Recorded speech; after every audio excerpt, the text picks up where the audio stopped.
Assalamualaikum warahmatullahi wabarakatuh. Perkenalkan, saya Hendra Irawan. Saya merupakan calon guru penggerak angkatan 8 dari SMK Negeri Kasemalang, Kabupaten Subang, Provinsi Jawa Barat. Pada video kali ini, saya akan mencoba melakukan tugas demonstrasi kontekstual, yaitu dari modul 3.1 terkait wawancara kepala sekolah. Dan berikut merupakan videonya.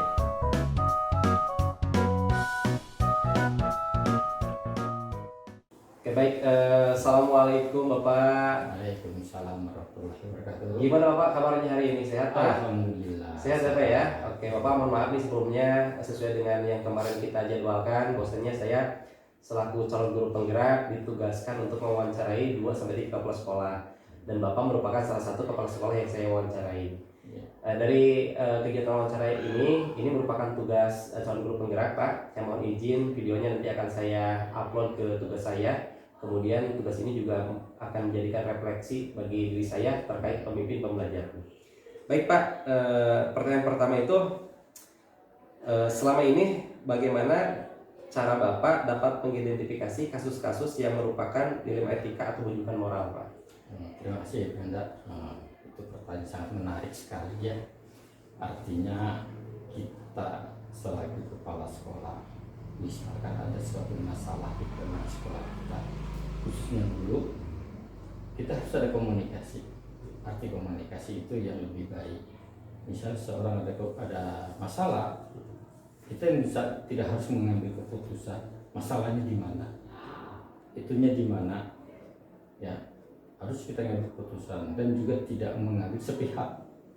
Arti sepihak, si A saja yang kita tahunya, kita harus ngambil semua pihak yang sesuai prosedur kita. Artinya tidak harus menjudgment atau langsung labeli gitu ya. Jadi seperti itu kita harus cari di mana titik masalahnya. Kalau titik sudah ketemu, itu yang kita bahas. Oke, baik Pak. Pertanyaan selanjutnya mungkin apa ya?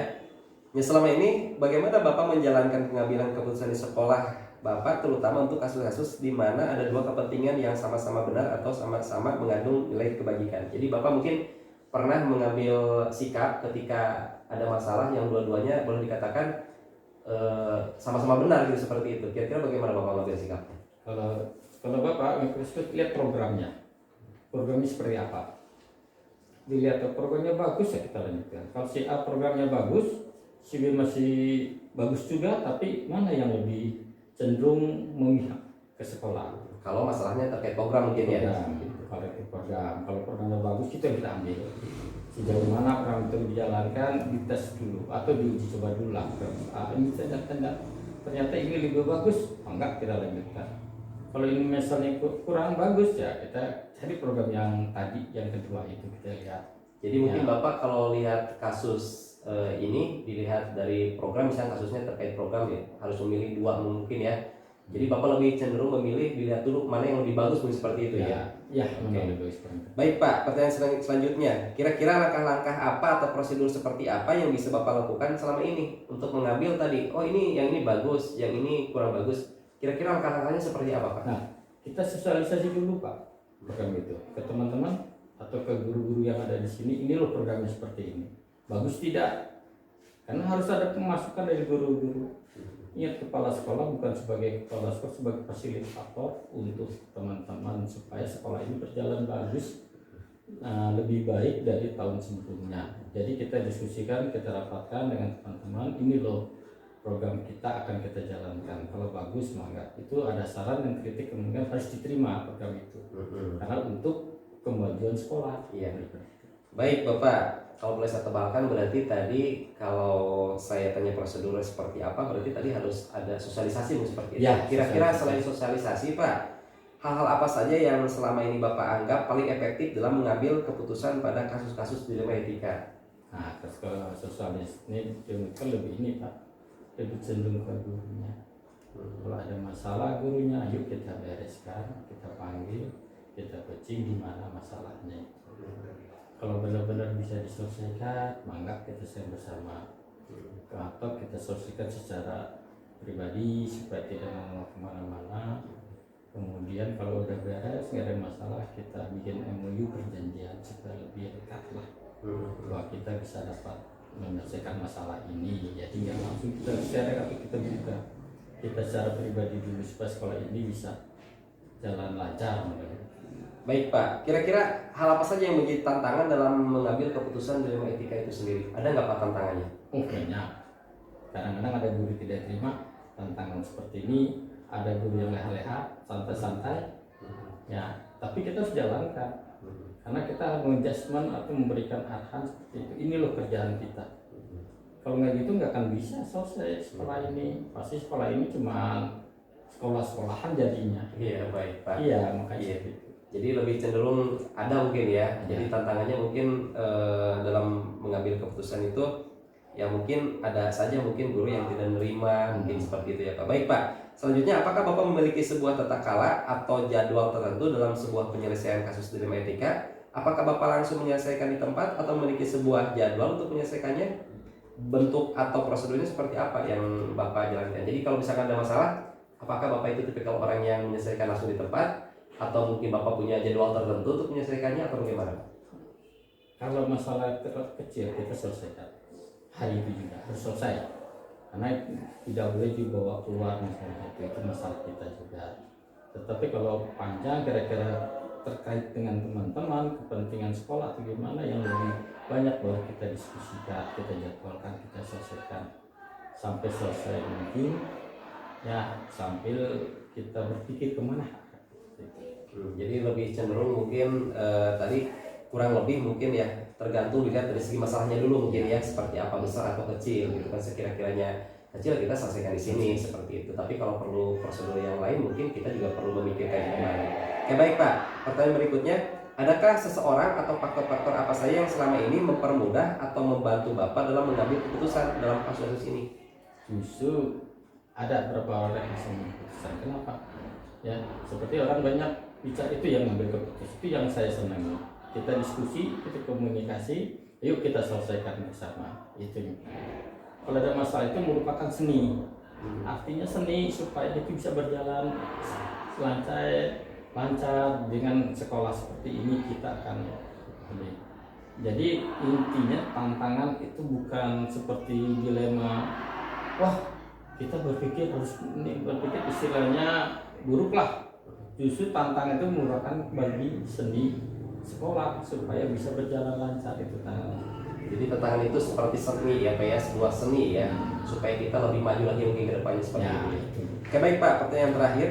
Dari semua hal yang telah Bapak sampaikan tadi, kira-kira pembelajaran apa yang Bapak dapat petik dari pengalaman Bapak mengambil keputusan dari etika? Ya, komunikasi Pak, harus komunikasi intens. Ya, kalau tanpa komunikasi sekolah ini apapun tidak akan berjalan. Harus komunikasi, karena dengan komunikasi kita bisa menyelesaikan masalah. Kalau didiamkan, artinya komunikasi tidak berjalan.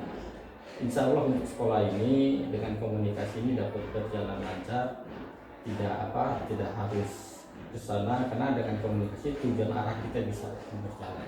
Oke, jadi baik kurang lebih berarti hal yang bisa Bapak petik dari diskusi kita kali ini yaitu pentingnya komunikasi mungkin ya Pak ya, karena dengan komunikasi tujuan-tujuan kita tuh bisa kita raih bersama seperti itu.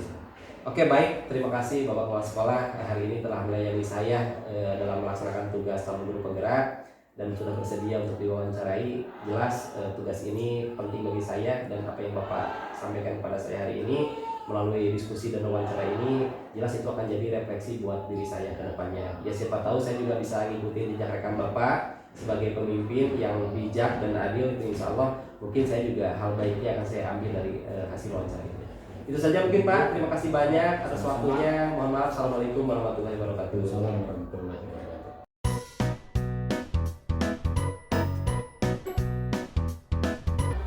Oke baik, assalamualaikum Bu Iis. Waalaikumsalam. Bagaimana nih kabarnya hari ini? Luar biasa. Sehat ya Bu ya? Oke Alhamdulillah. Bu, sesuai dengan kesepakatan kita bahwasanya hari ini saya selaku calon guru penggerak diamanahi tugas untuk mewawancarai 2-3 kepala sekolah. Semoga bisa membantu.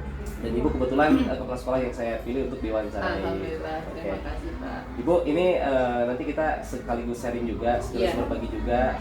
Jangan hanya semata ini karena tugas dan hanya wawancara, tapi lebih cenderung saya harus, Ibu juga harus berbagi ilmu terhadap saya seperti itu ya. Bisa aja, sama juga. Iya. Kita sharing Mungkin aja. Bu, pertanyaan pertama itu, Iya. Bu, selama ini bagaimana cara Ibu untuk dapat mengidentifikasi kasus-kasus yang merupakan dilema etika atau bujukan moral, Bu? Iya. Pada kasus dilema etika itu adalah berbenturan ya Pak ya, kepentingan yang berbenturan antara benar dan benar atau benar dan salah. Jika benar dan benar itu misalnya ada seorang guru yang memegang kelas, lalu beliau meminta izin karena keluarganya yang sakit.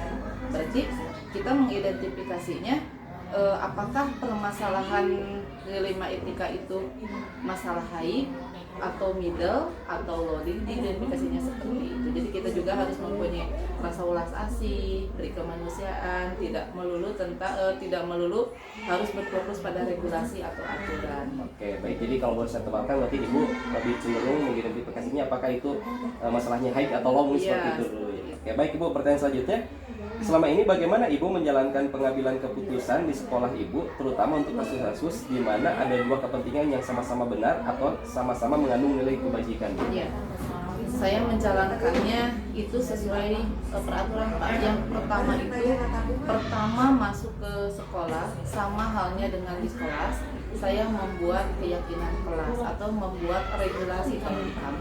Jadi ada peraturan yang harus ditaati ketika pun saya menindak seorang guru, jelas berdasar dari aturan yang pertama disepakati di awal tadi.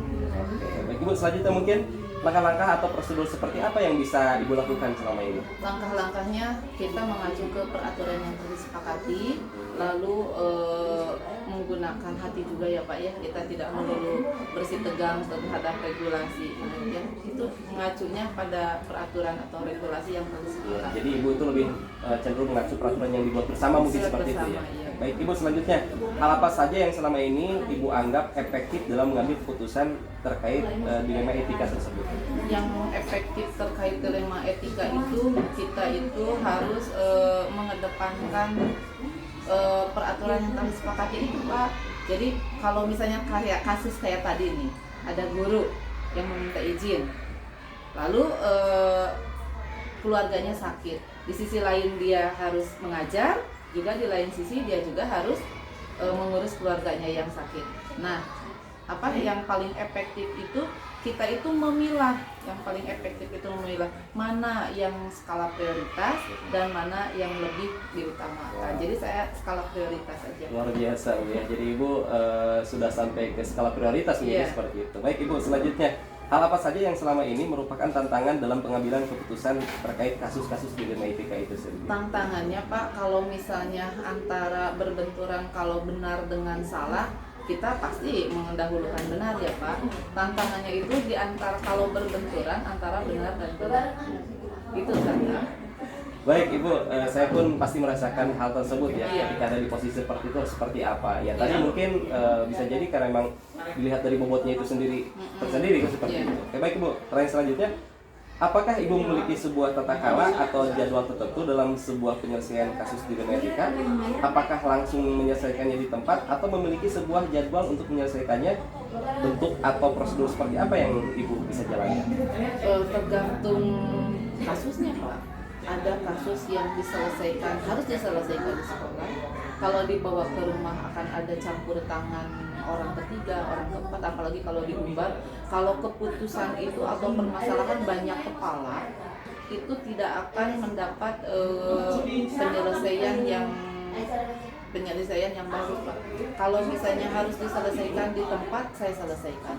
Kalau misalnya rada-rada high gitu ya Pak, saya akan diskusikan dengan Allah tentunya, dan saya harus berpikir sejernih mungkin untuk menyelesaikan suatu permasalahan. Jadi tergantung masalahnya. Jika misalnya biasa-biasa saja kita selesaikan di sekolah.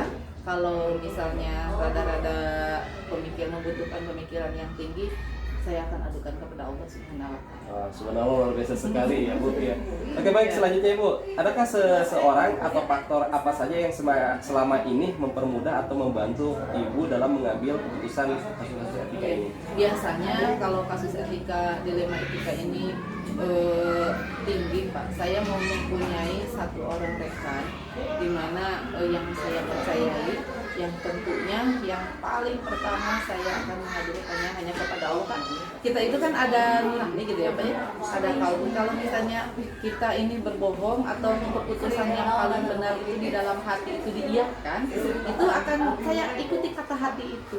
Jadi kata hati itu murni dari dalam kalbu, dari sisi baik kita. Itu yang paling pertama. Yang kedua, jika saya mendiskusikan dengan teman, jadi istilahnya tidak merekedowong ya Pak ya, kita di sekolah ini tidak mengambil keputusan sepihak, tapi ada satu orang lagi yang bisa dipercaya. Oke, baik Ibu, pertanyaan terakhir mungkin ya dari saya.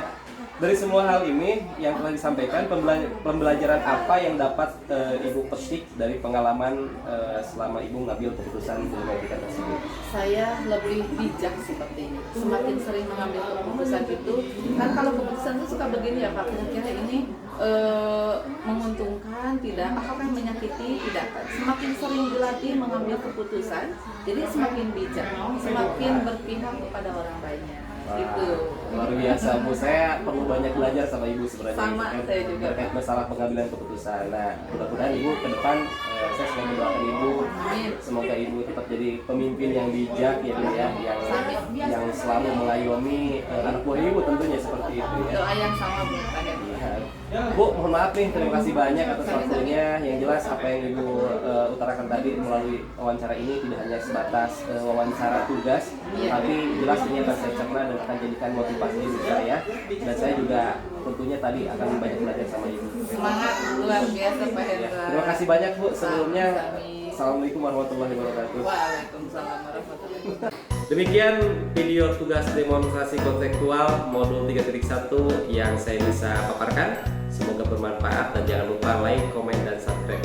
Karena subscribe itu gratis, oleh karenanya jangan lupa di subscribe di sini.